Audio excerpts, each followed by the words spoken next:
Bom dia, bom dia, bom dia. De 16 de abril, são 4h41. Por que nós acordamos? Porque o Senhor tem vida para as nossas vidas. Sim, tem algo ainda muito especial para acontecer na sua vida. Aleluia! O Senhor tem obras para a sua vida. Você tem muito para viver, você tem muito para manifestar a glória do Senhor na sua vida e, consequentemente, na vida do outro. O texto de hoje, a leitura que nós estamos fazendo, nós estamos no livro de 2 Reis. Começamos em Gênesis, já estamos em 2 Reis.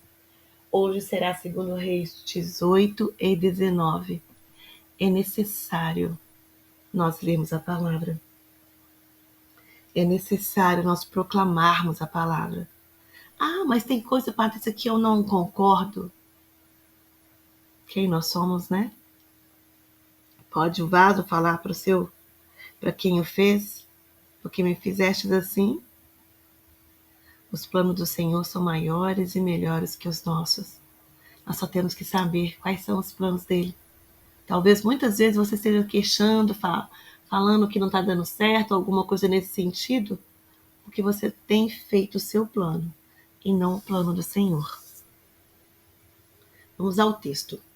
Eu me disponho a reconhecer que talvez haja partes da minha história de vida que suprimi ou mudei.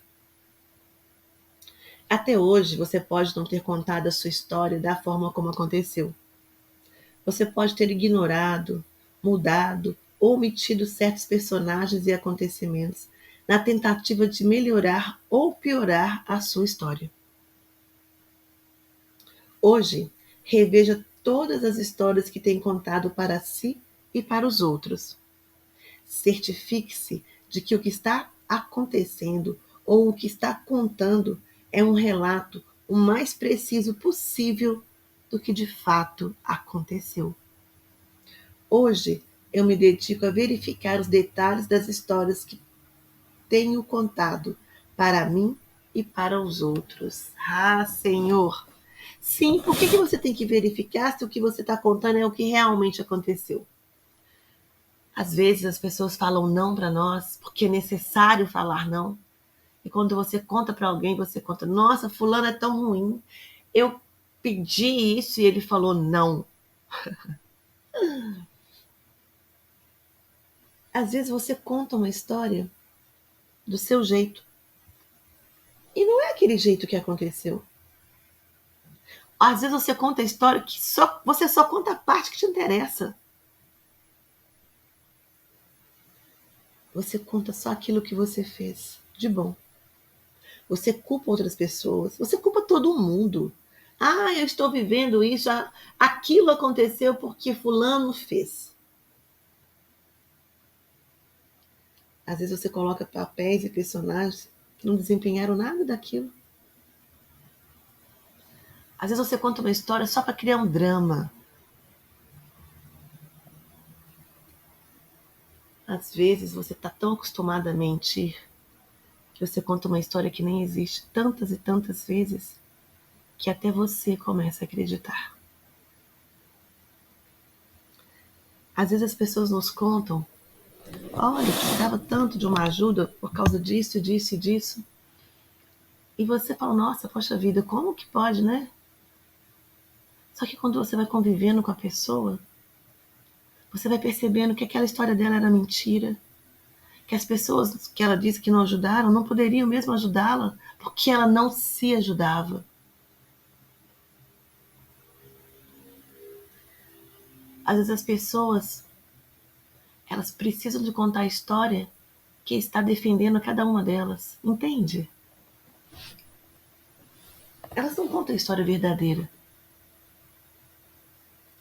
Às vezes elas contam que elas estão num casamento fracassado. Elas contam sim o que o outro faz, mas elas não contam o que ela faz com o outro. Às vezes as pessoas contam: olha, tá tão difícil arrumar trabalho, ninguém me ajuda, ninguém me dá uma oportunidade.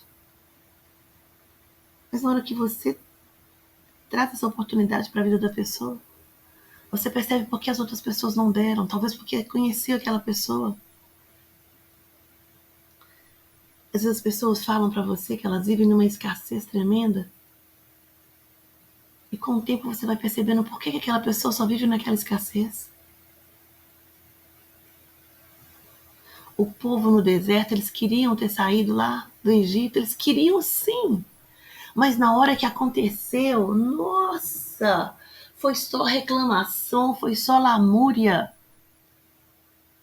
Às vezes você está aí pedindo a Deus para mudar de vida, mas na hora que Ele começa a colocar você num outro patamar, você não sabe que existe de hierarquia, você não respeita o outro, você acha que você se basta, você não dá oportunidade para o outro. E depois você reclama, eu não sei por que eu estou vivendo isso. Claro que você sabe que por que você está vivendo isso. Você é responsável. Na hora que Deus coloca alguma coisa na sua frente, você pensa que você é alguém naquela relação. Às vezes, Deus tem algo tão bom para você, mas você não consegue enxergar a bondade do outro. Você até agradece da boca para fora, mas nas atitudes reais, às vezes você pede para o Senhor, vamos pensar, por exemplo, né? Às vezes você pede ao Senhor um relacionamento, só que você é incapaz de dividir uma maçã com alguém. Então, que relacionamento é esse que você vai ter? Você pede para o Senhor para melhorar a sua vida financeira, mas o Senhor vai te dando pouquinho por pouquinho. É mais fácil você colocar num cofre do que você abençoar alguém da sua família.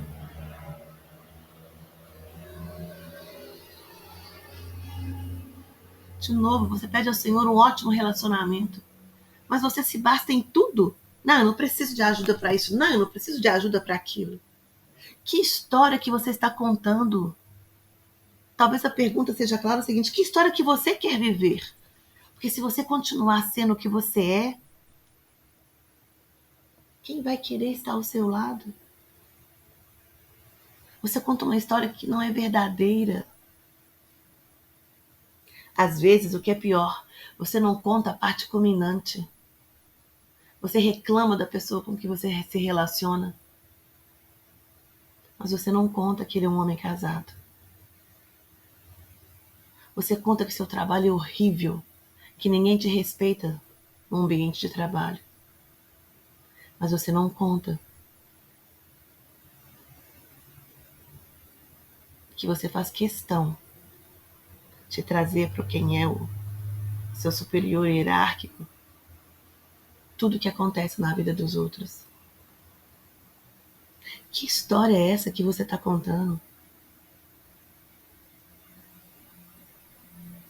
Que história que você conta para você? Que você mente até mesmo para você nessa história? Ah, eu quero ter um casamento feliz, eu quero trabalhar, eu quero ter uma vida digna. Não, vamos lá. Eu quero viver o sobrenatural. Mas na igreja, seja lá onde você for, se alguém sentar onde você senta costumeiramente, você quase morre. Você quase tem um infarto, você quase mata alguém. Quando alguém está contando o testemunho, você fica fazendo caras e bocas.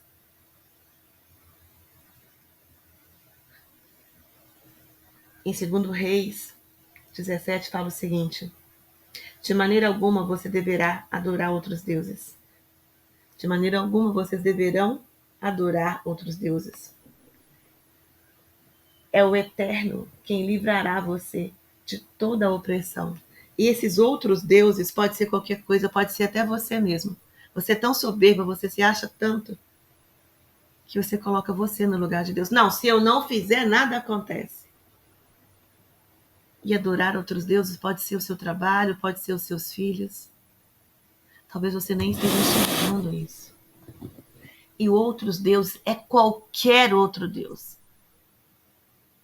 Pode ser um médico, pode ser o que for.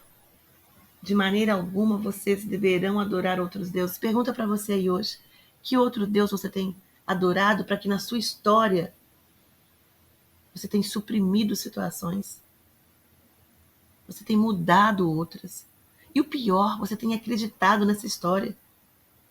Você contou essa história tantas vezes. Então que no dia de hoje, nessa terça-feira, você consiga mudar essa sua história. E conte uma história verdadeira, mas conta ela para você primeiro. E veja em que lugar que você deve mudar. Eu falo isso muito comigo. Minha mãe já é falecida, e às vezes acontece uma coisa ou outra, eu falo, nossa, mamãe iria se orgulhar disso. Não. Ou então eu falo, nossa, se a mamãe visse isso. E eu falo muito, o Espírito Santo está aqui, ele está vendo eu fazendo. Ele sabe o que você está fazendo. Ele sabe que às vezes você fala, ah, não, eu sou uma pessoa boa, mas lá no seu coração você está com um ódio terrível. Então muda, aproveita. Hoje, dia 16, muda a sua história. Muda a sua história hoje, para que amanhã alguém tenha prazer de ouvi-la. E o mais importante, de ouvi-la ao seu lado. Porque tem gente ao seu lado que não aguenta mais ouvir a sua história. Dia de discernimento, em nome de Jesus.